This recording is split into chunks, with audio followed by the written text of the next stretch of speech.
is the green passport of shame. That is the passport that you get if you lost your passport when you are abroad. That's what happened to me 1 year ago in Japan. I lost it. And in this video, I want to show you the story of how did that happen? How did I lose my passport and how did I get this new one? As well as what you should do if you lose your own passport. And what you should do if you find a own passport. And last but not least, a couple of tips to avoid losing your own passport in the first place. Learn from my mistakes, people. And hey guys, I'm Nico.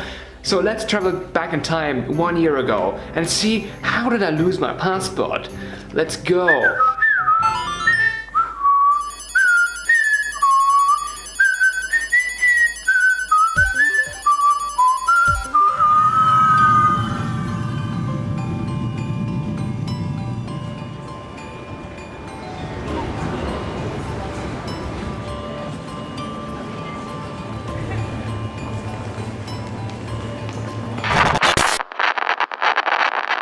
Oh, wait, what's going on? Why is there an arrow? Oh yeah, of course. I lost my passport exactly at that point. Yes, right after the passport control, I managed to lose it. Damn. And I had yet another flight to catch, actually. This is what my initial reaction then was when I found out. Oh my god, where's my passport? Where is the passport? No! Yeah. At that point, I stopped filming. Because, you know, my priorities, I had to set them straight. I had to, well, first of all, figure out what I'm gonna do now. And the first tip I have to give to you is, don't panic. Don't panic! The Japanese are quite notorious for being able to return lost stuff back to you. So it's actually quite likely that even if you do lose your passport, that it will actually make its way back to you. So, well, don't panic. That's what I'm trying to say. The next thing I did was ask the staff members. I told them about my situation and it's been incredible how much they tried to help me. One of the staff members actually accompanied me around the airport and guided me to the other members of staff. Many staff members went and helped me out. They contacted the police station at Narita Airport, and that is something that is amazing about the Japanese, the willingness to help, and they have my deepest of gratitudes. Unfortunately, my passport didn't turn up at that point. Eventually my flight came about. They still let me on because it's a domestic flight, right? Because it's a flight within Japan. I already entered Japan. I still have my booking information with me, written on a piece of paper, saved on my phone. I had multiple kind of copies of my information, and that's another good thing to keep in mind. Nevertheless, they let me on the plane despite not having a passport. I thought that was funny. That was really great that I was able to do that, because in Nagoya I was finally able to reunite with my girlfriend, Tatsui. Yes, success. And from that point on, we had to figure out what we had to do next.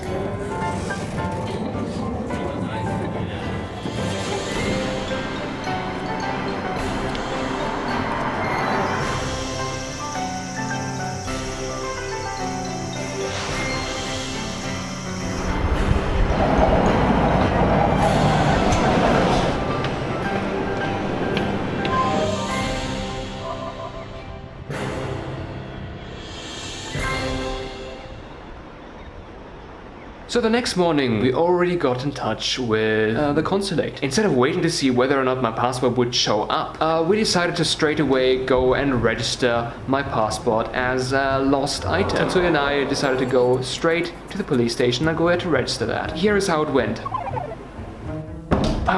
Excuse me, I lost my passport. Can I get One moment, please. Daisuke, 爆買い人聞いた。パスポートなくなった。そう。Yes. How may I help you? Yes, sir. Could I please, could I get the lost item report, please, for the passport? Yes, sir. Please fill out this form. All right. Please write down your name. Okay. Your date of birth. The last time you saw your passport. Yeah. The moment you noticed you lost your passport. The location you lost your passport. Yeah. Your mother's maiden name. The name of your first pet dog. What happened? Your lost item report will be ready within an hour. Yes. So please come with us now to jail. Why? You're currently without ID. That is against the law, so I have to arrest you. Wait, what? No, that can't be happening! Yeah.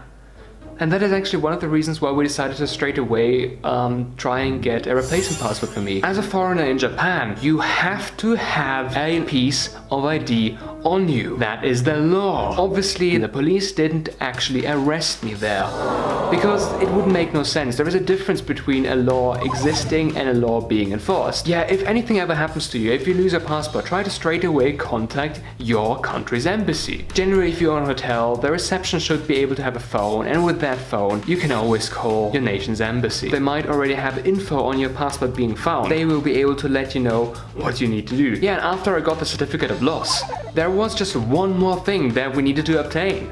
And that is a nice new picture. Yes, and we found a photo booth quite near us, which I promptly went into. Yeah, in Japan those things are a bit smaller. And the picture came out brilliant. No, it came out like ass. Yeah, no, don't bother with the photo booths. The problem with these kind of pictures that you get in photo booths is that they don't necessarily abide by your local government standards. And that is why you should research and look up the format of the picture required and then go to a kind of photographer. They will be able to give you and make you a picture that actually works and actually fits the standards. Don't just get a photo booth. They suck. You don't want to risk going to the embassy with a crappy photo. Onwards to the next day, where I decided to depart to Osaka, where the next nearby German consulate was situated in.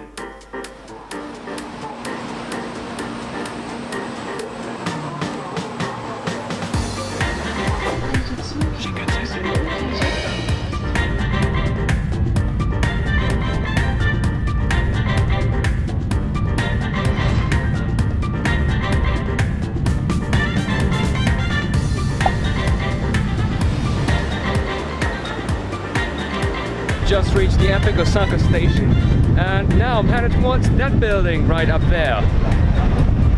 When you go to Osaka, there is one thing that you should absolutely do. Seriously, you must do this.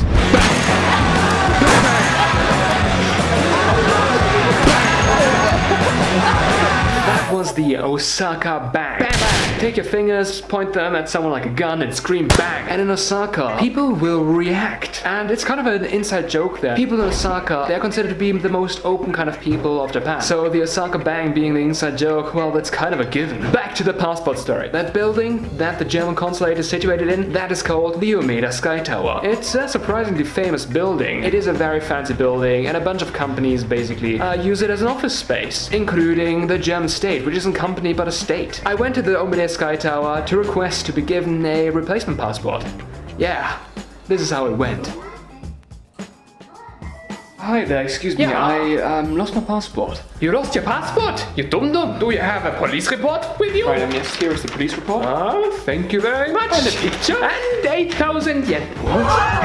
8,000 yen? Passport fees. Oh, man.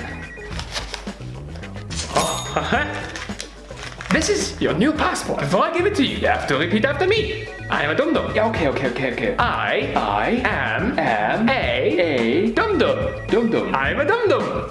You are a dum-dum. Get out! Oh yeah, the German consulate, right? The impressive thing is, from the time that I noticed that I lost my passport to the time I got a new one, it only took a total of 44 hours. That's mental. That was a true power of both the German and the Japanese efficiency at work right here. Amazing, right? What we can do with international cooperation. Yeah, and now that I have the passport, I decided to instead use that as an opportunity to make light of the situation. As you saw, the Umeda Sky Tower, it has a bunch of other offices in there, including that of Platinum Games. Yeah! Platinum Games is quite a famous video game company, making incredible games such as Bayonetta, Wonderful 101, Astral Chain, and some others. It was pretty cool just being able to go there and take a look at their kind of storefront. Of course I didn't go in there, because, you know, the guy who runs the place literally is famous for blocking people on Twitter. Could you imagine what would have happened if I actually went into the offices?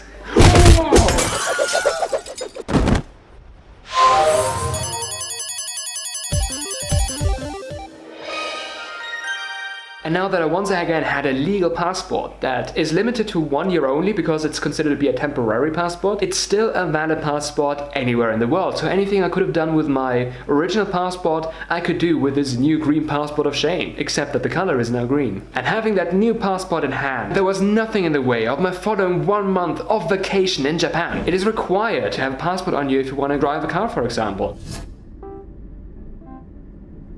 What I just kind of want to add to this video now is what you should do if you, for example, find a passport. Oftentimes people will want to retrace the steps and see if they can find the passport. Oftentimes people will notice that they lose their passport quite quickly. So passing it along to the nearest store is one of the best, in my opinion, one of the best ways to deal with it. If the person who is retracing their steps to try and find it doesn't end up coming back for it, they will then pass it on to the police. And the police will then generally contact that country's embassy to tell them that they found a passport. So there are protocols in place for stores and for local government, for police stations to handle a lost passport.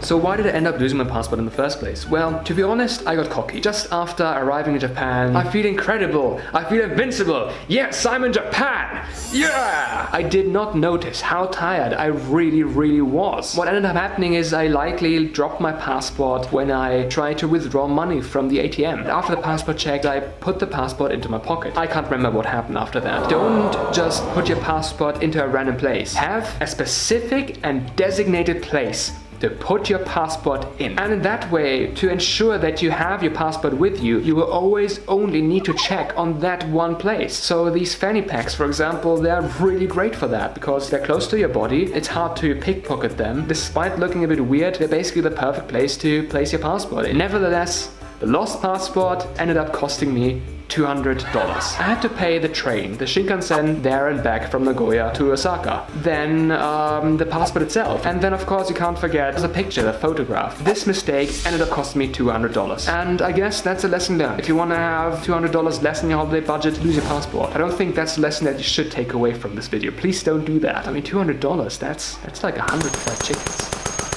100 fried chickens, my god. My god. This is it. I had a blast making this video, going on this adventure, going to Osaka, and talking to you guys. So, thank you guys for watching.